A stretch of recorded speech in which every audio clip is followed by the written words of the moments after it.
Like what you're seeing there on the board, I'm explaining vertically opposite angles. Vertically opposite angles, as you can see, when lines are fully crossed, the opposite angles are vertically opposite. P and arrow is vertically opposite.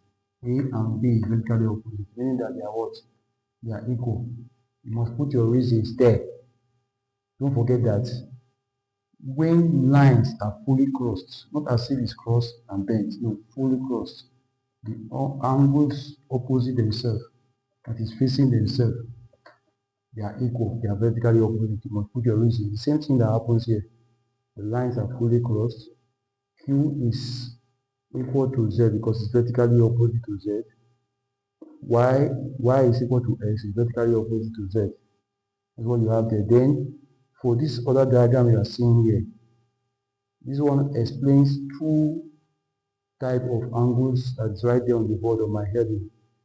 Here we are having corresponding angles and alternate angles. When do we talk about corresponding angles and alternate angles? We talk about corresponding angles and alternate angles when we have two parallel lines that can never meet. That is, they are going side by side, they can never meet. Equal distance from those two parallel lines. Then we have two parallel lines. They will now have a line, either is touching it or crossing the two parallel lines. There we can talk about either alternate angle or corresponding angle.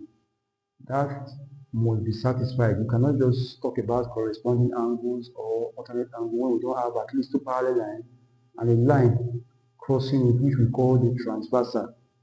It's very, very important for you to know that first. Then how do we identify the corresponding angles here? As we have the two parallel lines, there's one angle inside the along the transversal. One is inside and one is outside on the transversal, on the same line on the transversal. This is the line that is transversing, crossing the two parallel lines. So one is inside and one is outside on the transversal. The same thing happens here. One is inside, one is outside. P is equal to R. The reasons are that they are corresponding angles. Q is equal to what? P in this case. Q is equal to P in this case because they are along the transversal and one is inside, one is outside. We are putting the aspect of corresponding angles. Then for alternate angles, we have on these parallel lines only transversal.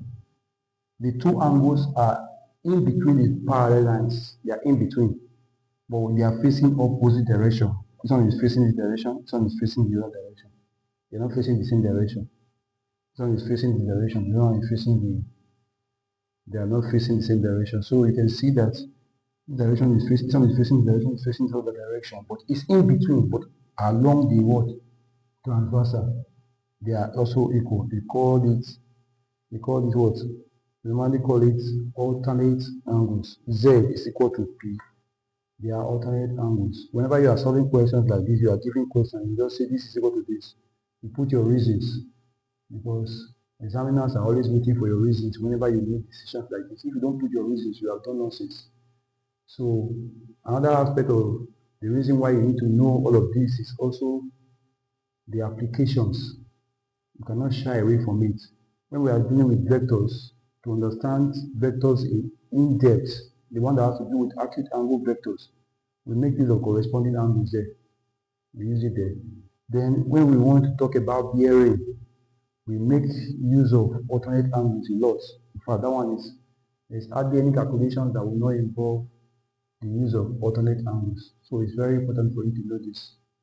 So I will advise whenever you watch my videos and you have anything to comment, constructive criticism, don't put comment that will actually remarks that are not good, the one that can make us improve, so that subsequently we see how to improve on our videos and make it more appealing and more easy for you to understand. So you do well to help make your comments, and where you need assistance, you can also do make your point very clear for us to know.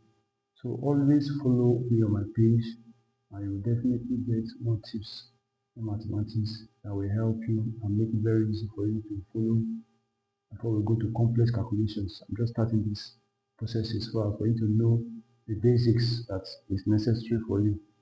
Thank you very much.